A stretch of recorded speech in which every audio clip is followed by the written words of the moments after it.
Pronto. Vamos começar então, né? Esse assunto de biodiversidade relacionado com aspectos legais e éticos, ele é um capítulo do Simões, tá? E ele vai ser relacionado com, primeiramente, as definições, tudo que norteia essa questão da biodiversidade no país, a nossa situação atual em relação à biodiversidade e, principalmente, a evolução dos aspectos legais. Essa megadiversidade, somente uma pequena parcela tem sido pesquisada cientificamente quanto aos potenciais de produção de fármacos. E é exatamente isso que os outros se questionam também. O Brasil ele é deste tamanho, ele é mega diverso, mas o Brasil, por outro lado, ele não tem tecnologias de ponta, eles não têm pesquisadores altamente capacitados para que toda essa biodiversidade realmente, efetivamente se transforme em medicamentos, certo? Então, se o outro país consegue enxergar isso, ele consegue também brigar a ponto de, olha, se vocês não, essa floresta amazônica aqui, ela pode ter aqui a cura para o coronavírus dentro dessas plantas, pode ter a cura para um câncer, um tipo específico de câncer. Se vocês não pararem para estudar elas, por que vocês vão me boicotar ou impedir que eu as estude? Essa discussão aqui ela é o tempo todo em voga. Pera ainda, Brasil. Você tem as fronteiras dessa região, mas você tem que, de alguma forma, permitir que eu, Estados Unidos, permitir que eu, a Alemanha, entre aí para poder fazer a exploração desse ecossistema para que a gente consiga, de forma mais rápida, desenvolver medicamentos. Tá? Então, na verdade, é uma discussão até plausível. A gente precisa chegar a essas medicações. E o Brasil sozinho realmente não vai conseguir fazer isso. E é por isso, somente por isso, que tiveram aquelas Eco 92, Rio mais 10, Rio mais 20, que foram grandes reuniões de grandes nações que vieram discutir exatamente isso. Como explorar a nossa biodiversidade para todo mundo sair ganhando no final das contas. Tá? Pronto. Na contramão dessa história de que a gente tem muita planta e pouco conhecimento sobre elas, a gente vem desmatando elas de forma muito rápida, avassaladora. Tá? Nessa figurinha, ela consegue representar muito bem a porcentagem de desmatamento de cada um desses biomas que eu falei anteriormente. Por exemplo, a Mata Atlântica é a mais gritante. 91,5% foram desmatados. Tá? Há 100 anos atrás, o que eu tenho hoje não é nem 8% do que eu tinha 100 anos atrás. Vai que o que entrou em extinção era a cura do coronavírus. Era a cura de um câncer, um câncer devastador, certo? Então a gente fez isso. Nós, os seres humanos, a gente fez isso. E os outros países também enxergam o que a gente faz. Porque o que a gente está fazendo nesse desmatamento é tirando potencialidades econômicas, mas também potencialidades medicinais, que não afetam só o Brasil, não, afetam o mundo. Vocês lembram, eu acredito que lembram, daquela historinha que aconteceu em janeiro desse ano, ou foi em dezembro do ano passado, eu não lembro mais o período, mas relacionados com o desmatamento, com as queimadas da Amazônia, não é? Vocês devem lembrar que nessa época do desmatamento aqui, de queimadas na floresta amazônica, a Angela Merkel disse: não vou mais financiar o investimento que eu fazia na floresta amazônica. Por que vocês acham que ela fazia investimento na floresta amazônica? Por que vocês acham que ela botava um monte de dinheiro aqui em ONGs e grupos de pesquisa aqui dentro? Mas ela disse: vou cortar, porque o Brasil não está cumprindo com regras de controle do desmatamento. Ao mesmo tempo, Estados Unidos, um monte de artista brigando, relacionando as queimadas com mau gerenciamento do governo, né? para vocês relembrarem, ó, o mundo voltou os olhos para a floresta amazônica e eles voltaram os olhos. A floresta amazônica é minha. O que vocês têm a ver com isso? Vá cuidar da vida de vocês. Mas, na verdade, por mais que a floresta amazônica seja, e é o primeiro termo novo que eu estou dando para vocês, patrimônio genético, por mais que a floresta amazônica seja um patrimônio genético do país, que seja realmente do país, os outros países, em uma convenção internacional, que foi a ECO 92, tá? Eles compartilharam obrigações com a floresta amazônica. Então, por mais que por lei seja algo do Brasil, na prática, pelas convenções que foram feitas, tá? Cada país tem a sua parcela de domínio sobre a nossa biodiversidade, tá? E isso é feito por meio de convênios, contratos que eu vou explicar para vocês já já. Então é por isso que eles falaram muito, brigaram muito e de certa forma eles têm direito de brigar sobre isso, né? E não é simplesmente dizer, não, é nossa, esquece, não olhe para cá, não tem nada a ver com vocês. Não, tem tudo a ver com eles também, que é o que eu estou discutindo com vocês. A gente está falando de medicamentos, de que podem curar vidas, e com essa pandemia vocês conseguem enxergar que quando você pensa numa solução para algum problema sanitário, essa solução não é só sua, ela é do mundo inteiro. Então as discussões elas são muito interessantes por causa disso. Bom, evolução dos aspectos legais é onde eu quero realmente chegar. Primeiro ponto é a Constituição de 1988, que ela fala que o poder público deve, é obrigação do governo, fiscalizar, preservar a biodiversidade e o patrimônio genético. E aí, a primeira convenção entre nações que foi realizada foi de grande porte, né, foi a ECO 92, Conferência das Nações Unidas sobre Meio Ambiente e Desenvolvimento. Nessa ECO 92 foi criado a Convenção da Diversidade Biológica. O que é isso? É uma espécie de acordo entre esses países para dizer as obrigações do país em relação ao que ele precisa fazer para conservar a biodiversidade, a utilização sustentável desses componentes e o outro ponto, pasmem, é o mais interessante, é a repartição justa e equitativa dos recursos. O que é isso? É exatamente o que eu falei para vocês sobre o fato de que não, só porque está dentro dos limites geográficos do Brasil não significa que somente a gente pode explorar isso, não. Tá? E aí nessa convenção foi feita a ideia de que isto precisa ser repartido justa e equitativamente esses recursos, tá? Então foi nesse sentido. Mas isso vale para outros países também? Isso vale para os outros países também. Uhum. É tudo bilateral, tá? Só que eu já explico isso para vocês. Na prática, o que foi que aconteceu? Quais foram as medidas que surgiram ao longo após esse período para poder operacionalizar esse pensamento. O pensamento é Convenção da Diversidade Biológica, em que as nações precisam conservar sua biodiversidade, utilizar sustentavelmente esses recursos e repartir estes recursos com outros países. Beleza, mas como fazer isso? Aí vem as regras depois, vem as medidas depois, que eu vou explicar para vocês. Bom, depois da Eco 92 teve a Rio mais 10, depois a Rio mais 20, só crescendo a quantidade de países que estão se preocupando com essa conservação e exploração também. Bom, o primeiro ponto para vocês entenderem dessa Eco 92, como ela foi importante, conservação da biodiversidade.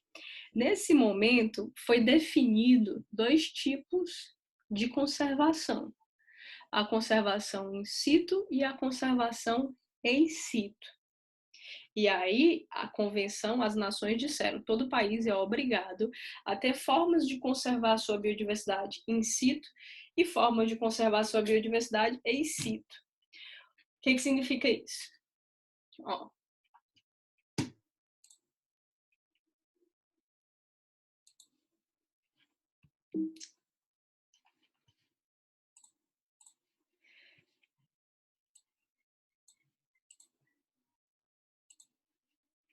Conservação in situ, como o próprio nome diz, é dentro do sítio. E ex situ, como o próprio nome diz, é fora do seu local, fora do sítio. O que é na prática? A in situ são as reservas florestais.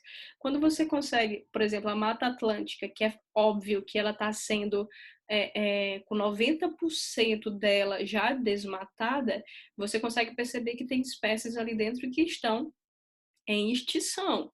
Então, você simplesmente cria uma reserva ecológica. O Jardim Botânico do Rio de Janeiro é uma grande reserva ecológica que ela é protegida por algum órgão ambiental, certo? Que vai fazer com que conserve essa biodiversidade, com fiscalização, com policiais, com criação de pós-graduação dentro desses setores, tá bom? Com essa definição da biodiversidade in situ, foi que surgiu, depois da Eco 92, foi criado um órgão federal chamado ICMBio. ICMBio. Instituto Chico Mendes, né, professor? Exatamente.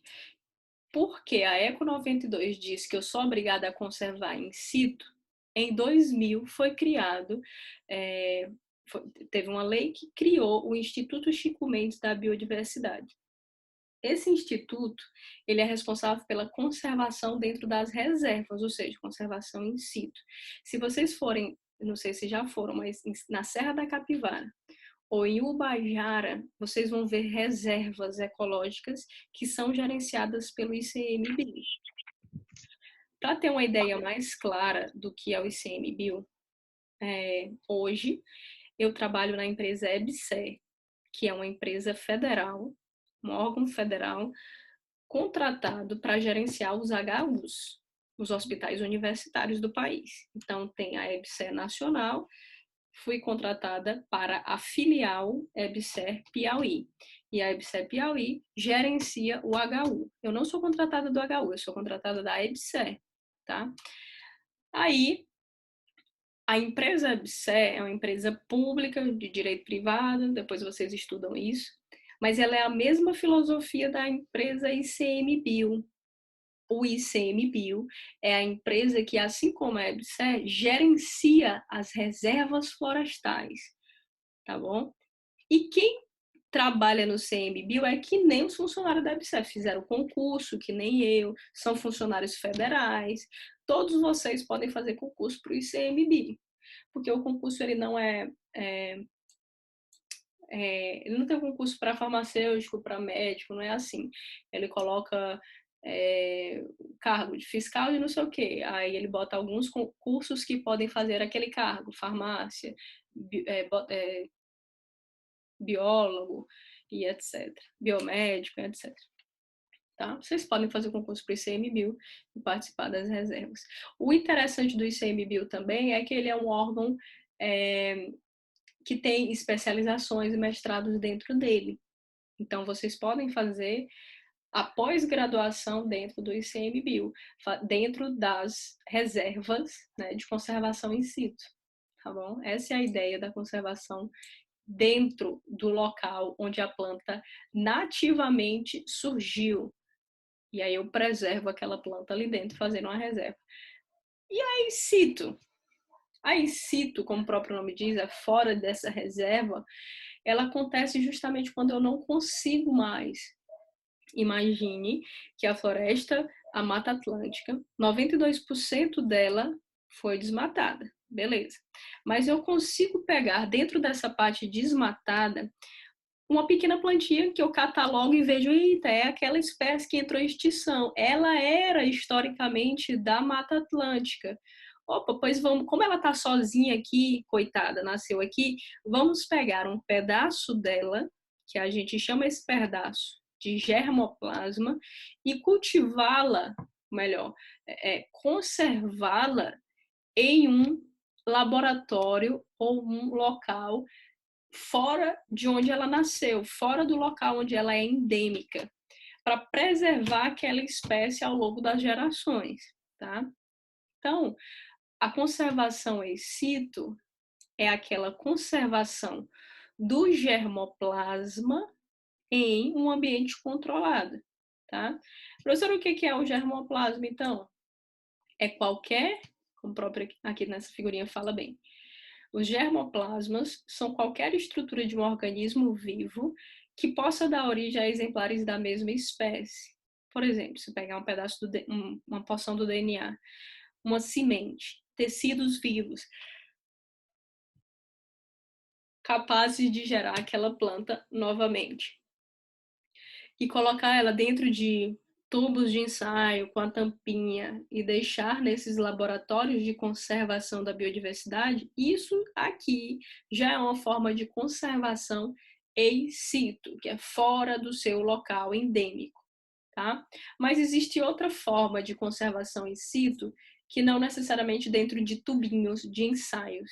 A gente tem, eu vou já mostrar essa foto para vocês, que é a conservação dentro de cativeiros, por exemplo. Eu vi que lá na região endêmica nasceu uma planta de uma espécie que estava extinta. Aí poxa, eu quero fazer ela procriar num ambiente mais controlado, né? Cultivar esta planta. Aí eu pego aquela planta e coloco ela dentro de cativeiros, que são áreas controladas para o cultivo dessas plantas. Já já eu mostro essa figura para vocês. Alguém perguntou aqui, eu vou ver.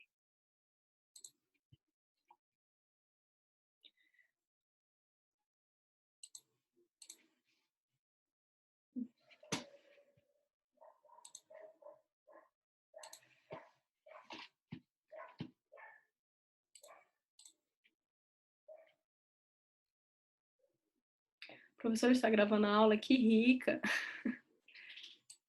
Conheço a Serra da Capivara, super top. Também eu fui lá, só um adendo, em julho eles fazem um evento muito bonito lá. E a primeira vez que eu fui na Serra da Capivara foi no ano passado, em julho, justamente participar desse evento, que é Ópera na Serra. Pensa num negócio emocionante. Foi a primeira vez que eu vi, fui acompanhada por um guia do ICMBio, que ele foi mostrando a região lá de conservação deles. Incrível, experiência única mesmo, para quem não foi, vale a pena ir. Olha, conservação in situ, como o próprio nome diz, é a preservação integral de espécies e comunidades dentro dos ecossistemas e habitats naturais onde eles ocorrem. Todas as espécies possuem adaptações para viver e desenvolver-se dentro de um ecossistema. Por isso, a espécie só mantém sua particularidade na sua permanência dentro desse ecossistema. Pois vocês deem uma olhada dentro do slide. Está lá disponível para vocês. Mas o que eu queria passar de definição era isso, dentro do local. Para essa conservação in situ, em 2007, eu falei 2000, mas foi 2007, muito tempo depois da Eco 92, né? Criando o ICMBio, que é o Instituto Chico Mendes de Conservação da Biodiversidade. In situ, como eu falei para vocês, pode ser dentro daqueles laboratórios com tubinho de ensaio, preservando o germoplasma, ou pode ser feita nesses cativeiros. Aqui é um cativeiro onde ele está fazendo o cultivo de plantas que correm perigo de extinção, ou plantas que se extinguiram e você conseguiu encontrar uma planta. E essa conservação in situ, pessoal, eu estou focando em plantas, mas todas essas conservações, eles também se preocupam com a fauna também, né? Os animais. Mas a gente está, né, destacando a importância disso para as plantas, porque a gente está falando da farmacognosia.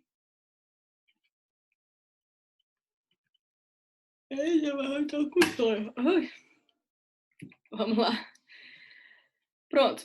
Para evoluir essas regulamentações, que é a ideia de operacionalizar aqueles contratos que eu falei para vocês, aqueles acordos entre as nações, o Brasil promulgou a MP 252 de 2000, a medida provisória que fala sobre esses processos de conservação.